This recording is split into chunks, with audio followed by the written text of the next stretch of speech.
My name is Zach Arnold. I'm a Hollywood film and television editor, a documentary director, father of two, an American Ninja Warrior in training, and the creator of Optimize Yourself. For over 10 years now, I have obsessively searched for every possible way to optimize my own creative and athletic performance, and now I'm here to shorten your learning curve.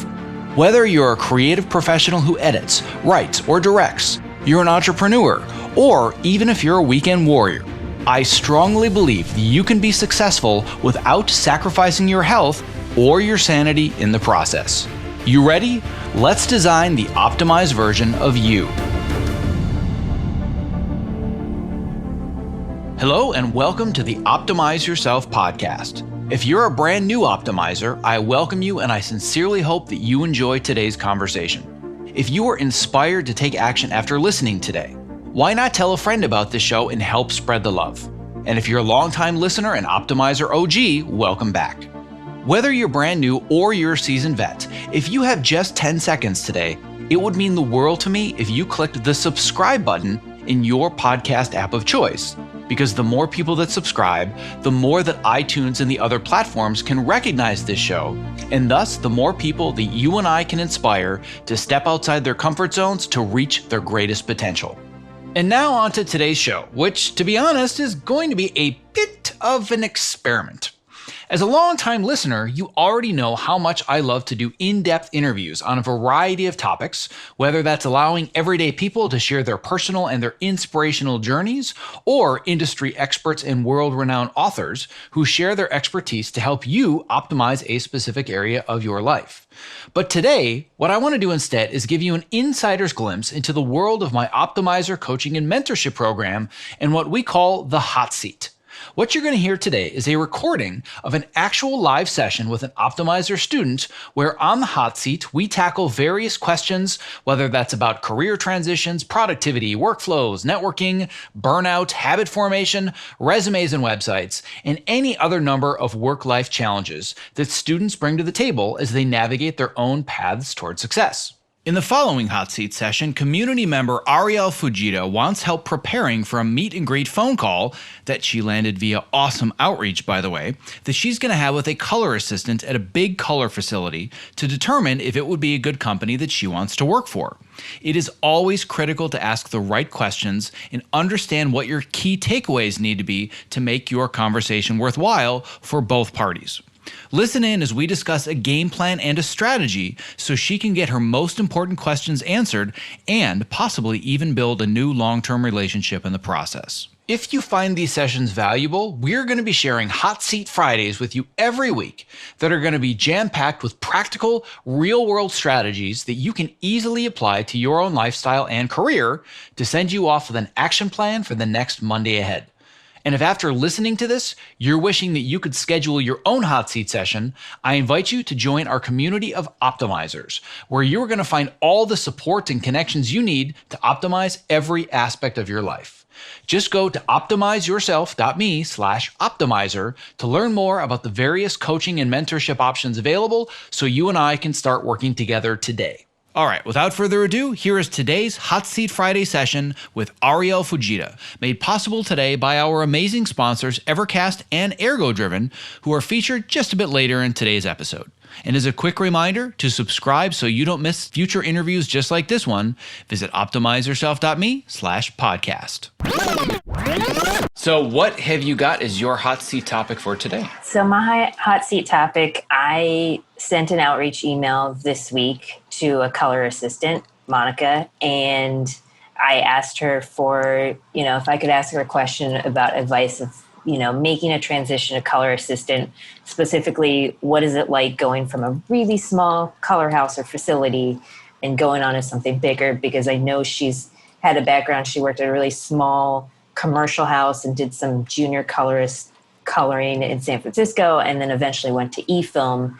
I just want to know what the environment is like and maybe challenges that she might have faced making that transition and trying to just move her way up. So she responded, gave me her phone number and told me to call her anytime after 7. I was just expecting a follow-up email with my one question. So you know me, I'm freaking out and I'm like, I don't want to ask too many questions, but I don't want to not be prepared and have like 2 questions and the conversation's dead after 5 minutes. Like, I just want advice on like the balance and like just what to do. Well, first of all, I want to acknowledge the fact that we've gone from I send out a message, I ask for a question or two, and now I've got their phone number and we're going to have a phone conversation. I love it when that happens. That inevitably seems to happen more often than not, where we make it so simple that they just want to respond and be like, you know what, let's just talk on the phone. So I love that, but it's, again, that reverse psychology of if you said, hey, are you available for a phone conversation? Ooh, hold on a second. You're asking a lot of me. I don't even know you yet. But the reverse psychology, making it so simple, then they offer it. That's the best case scenario because it demonstrates this person wants to help you and they don't even know you yet. And I'm sure once you start to converse, she's going to want to help you even more.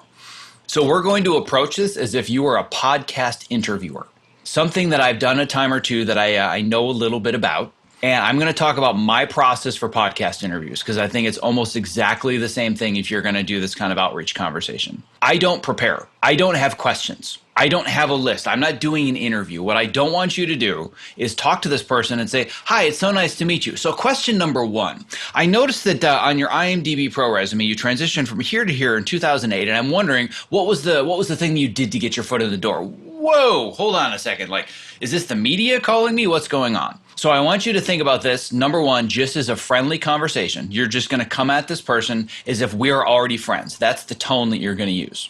And I want you to think about what's the theme? What is the takeaway of this conversation? And for me, I will start an interview knowing that at the end of it, this is what I want my audience to walk away with. That helps the conversation not meander. So here's the theme of it. Here's really the topic of conversation. But outside of that, I don't have prepared questions. Even when I'm talking with a big name author, somebody that's sold millions of books, and they've done 100 other podcast interviews, I don't have questions for them. I just write a bunch of notes with either a story that they told or some statistic that I want to highlight, and I don't want to forget the number or whatever it is. But I'm just thinking, what's the theme? So for everybody here, I'm hoping has at least been through module 2 of the program. James Clear would be the perfect example. James Clear has done 100 podcasts talking about his book, Atomic Habits. But most people go through and say, well, in chapter 1, you discussed the following concept. Tell me more, right? They're just insufferably difficult to listen to these interviews. I just talked to him like he was my buddy and we were drinking a beer. Let's talk about habits. I had a whole bunch of notes and ideas, but I just knew the theme was I want somebody listening that knows nothing about habits to say, wow, I didn't realize how much of my behavior is habitual. And here's just kind of the basics of how it works and a couple of simple steps that I can take to get started. So in this case, instead of thinking, how can I best prepare? What are all the questions that I need to ask? I need to have 5 of them ready to go because I don't want it to sound like I'm unprepared with only 2 questions. What's the most important takeaway for you? What do you really want to know? Not the question you want to ask. What do you want to know? Why are you having this conversation? I feel like I just want to know more about the experience in making a transition to like a high level facility.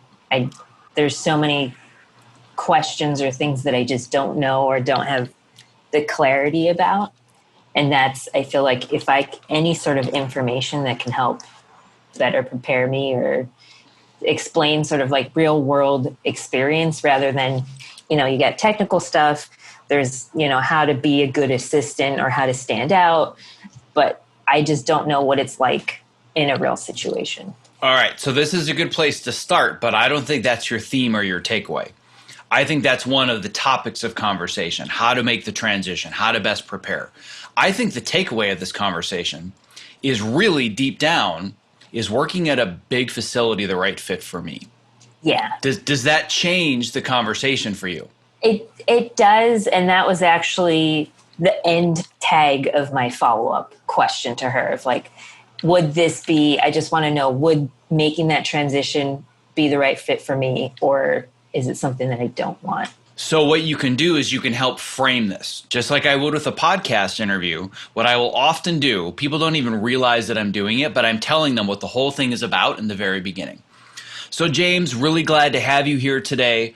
I feel like a lot of people don't really understand how important the habits and behaviors that we have are and how much they drive us unconsciously.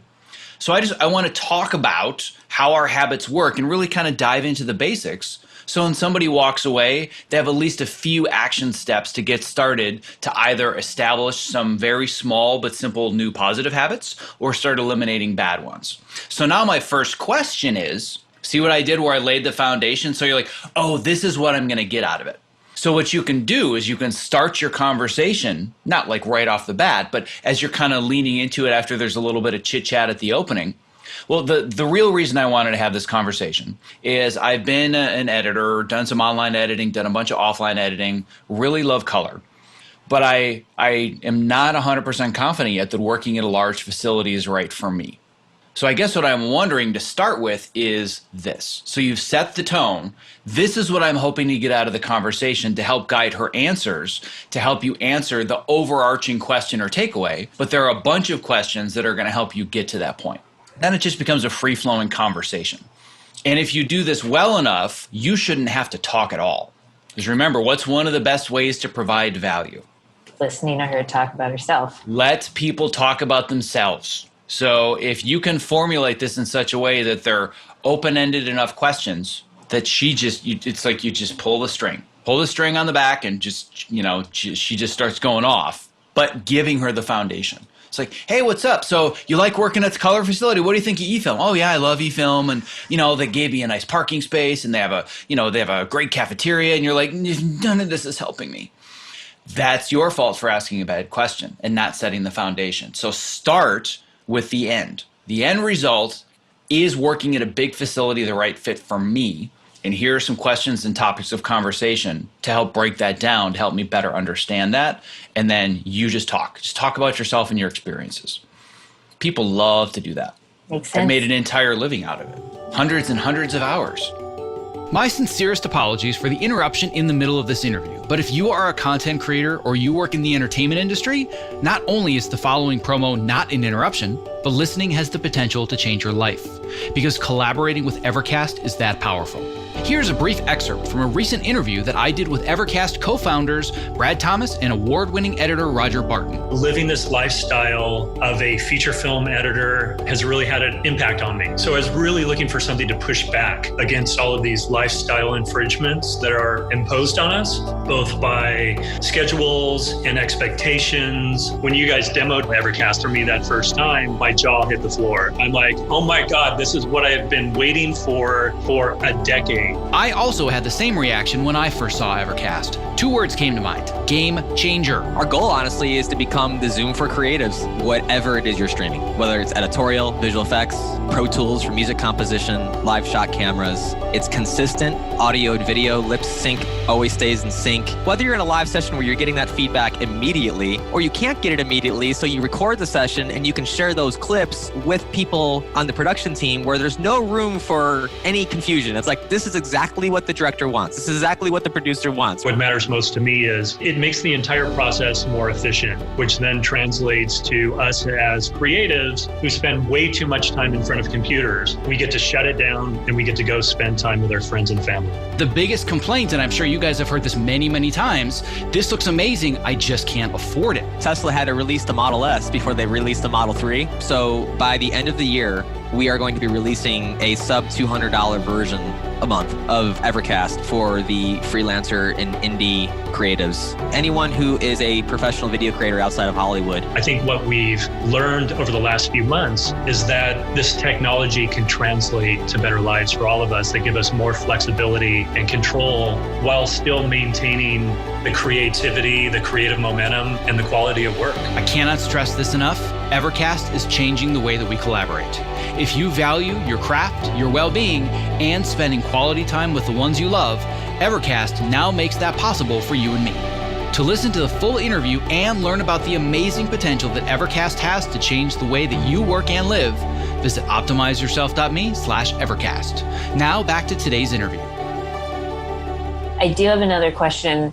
As someone that's a really hardcore introvert, how do you do it every week or all the time without thinking too much about it? How do I do what specifically? How do you just go into like a podcast or a situation not having a game plan and like just being able to function and talk to someone without being anxious or afraid about it? Is it just you do it enough that it becomes habitual? Yeah, I mean, but part of it is just repetition, doing it over and over and over. And when I first started, I had a prepared list of questions and I listened to those interviews and I cringed. They're awful. They just have no flow. And I'm like, that was amazing. But what I really wanted to talk about was this.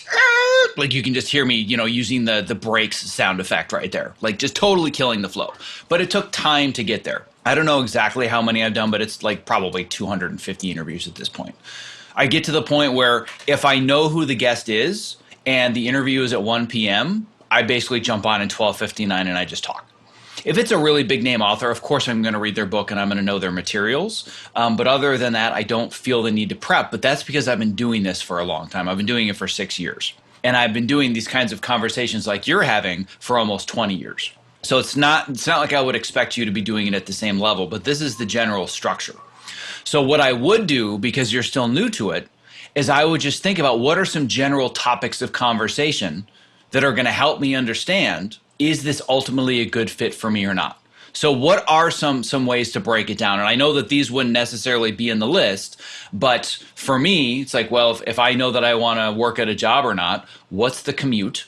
Do I have windows? Like these are some of my lifestyle needs that I have if I'm going to choose a job. And for you, it's about cultural fit, and it's about, do I feel like I'm going to fit in with it? Just because what's the word I'm looking for? Demographic breakdown is not necessarily going to be in your favor, to put it in a politically correct manner.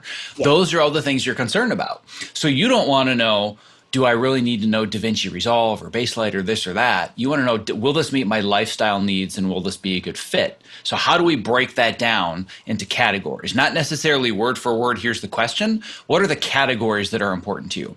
I think along the idea of the demographic, it's sort of like, does a company have a sort of environment where they give me a sense of belonging? Am I just, one part of the machine?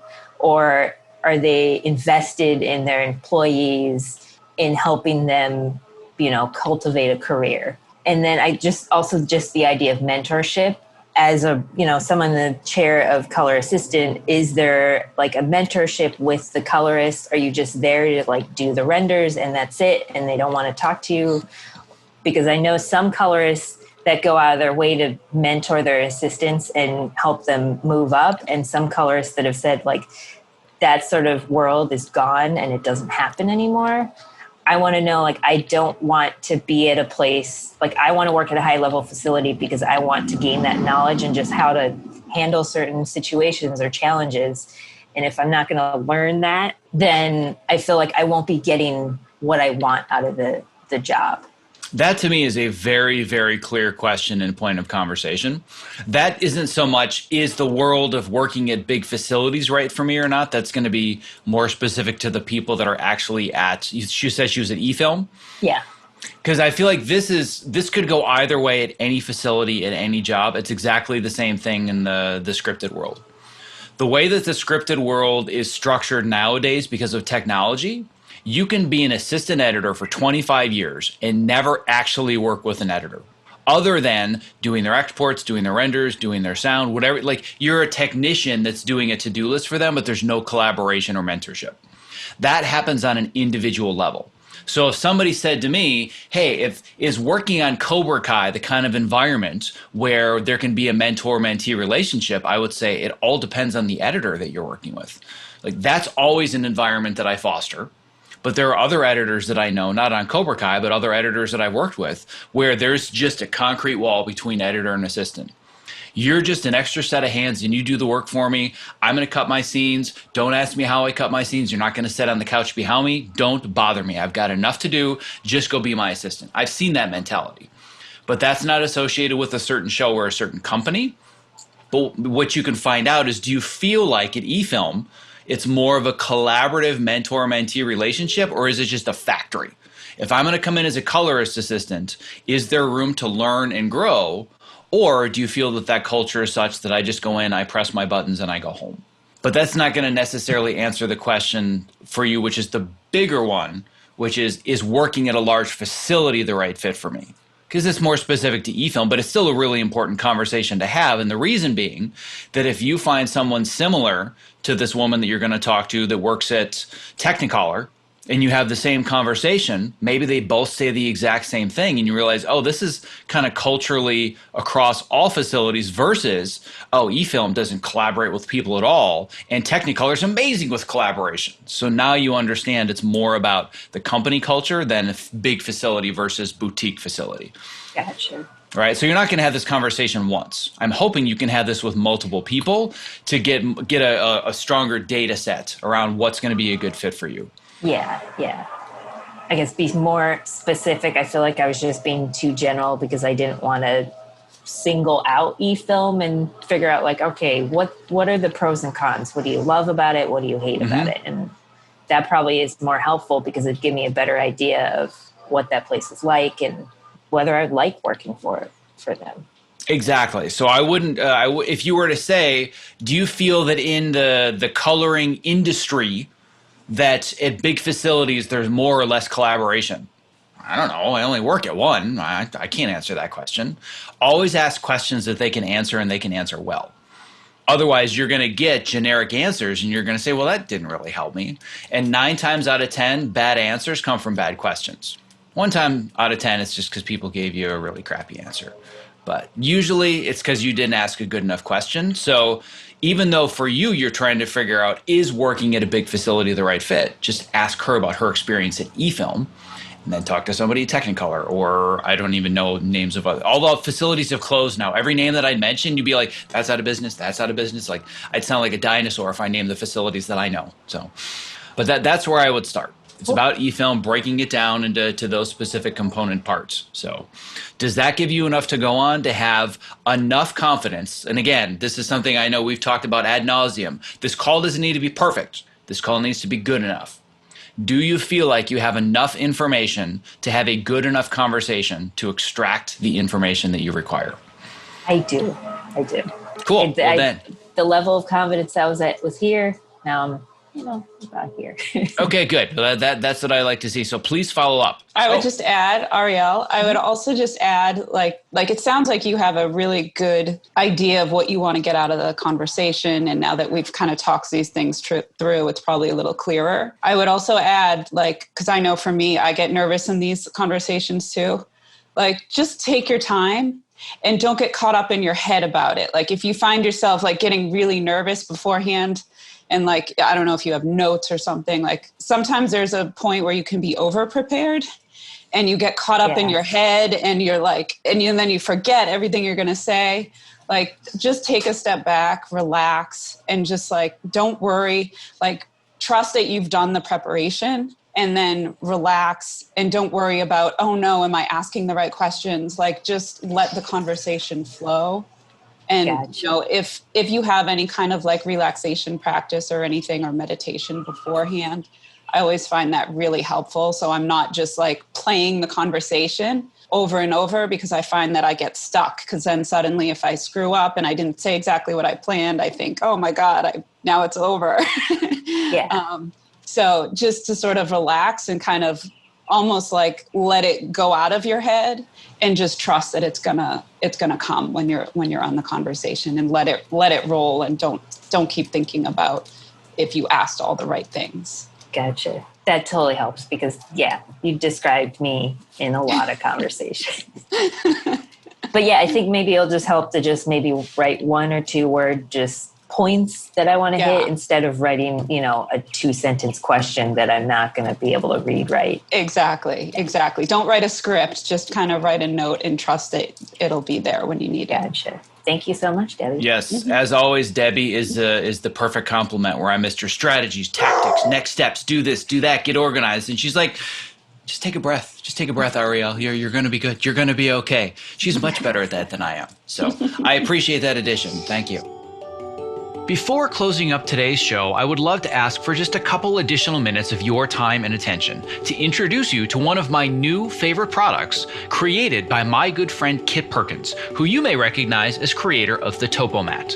Here is a brief excerpt from a recent interview that I did with Ergo-Driven co-founder and CEO Kit Perkins, talking about his latest product, New Standard Whole Protein. I'm into health and fitness generally, but I want it to be simple and straightforward. About a year and a half ago, I started adding collagen into my protein shakes. And man, the benefits were like more dramatic than any supplement I've ever seen. So I thought, if I can just get this down to coming out of one jar and it's ingredients that I know I can trust, and you just put it in water and you don't have to think about it. When people think of protein powders, they think, well, I don't want to get big and bulky, and that's not what this is about. To me, this is about repair. So a big part of what we're talking about here is you are what you eat. Your body's constantly repairing and rebuilding, and the only stuff it can use to repair and rebuild is what you've been eating. Unfortunately, as the years have gone by, every day getting out of bed, it's like, 2 or 3 creaks and pops in the first couple steps. And that I thought you just sort of lived with now. But yeah, once starting the collagen daily or near daily, it's just gone. So for us, job 1A here was make sure it's high quality, and that's grass-fed, 100% pasture-raised cows. And then the second thing, if you're actually going to do it every day, it needs to be simple. It needs to taste good. Well, my goal is that for anybody that is a creative professional like myself that's stuck in front of a computer, number one, they're doing it standing on a topo mat.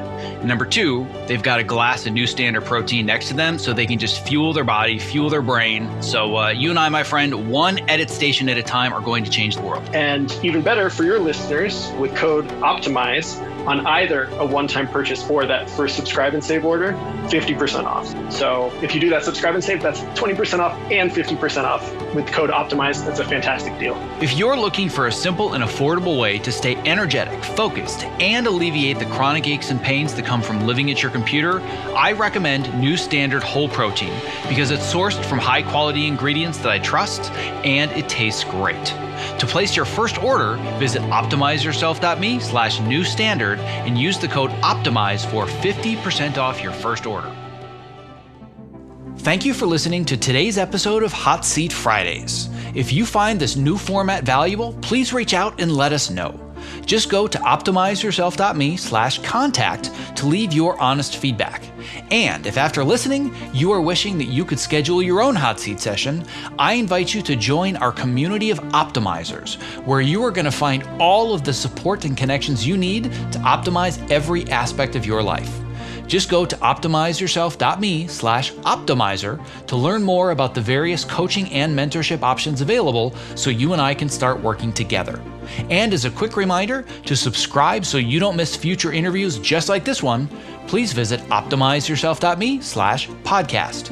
And a special thanks to our sponsors Evercast and ErgoDriven for making today's interview possible. To learn more about how to collaborate remotely without missing a frame and to get your real-time demo of Evercast in action, visit optimizeyourself.me/Evercast. And to learn more about ErgoDriven and their brand new product that I am super excited about, New Standard Whole Protein, visit optimizeyourself.me/newstandard. Thank you for listening. Stay safe, healthy, and sane, and be well.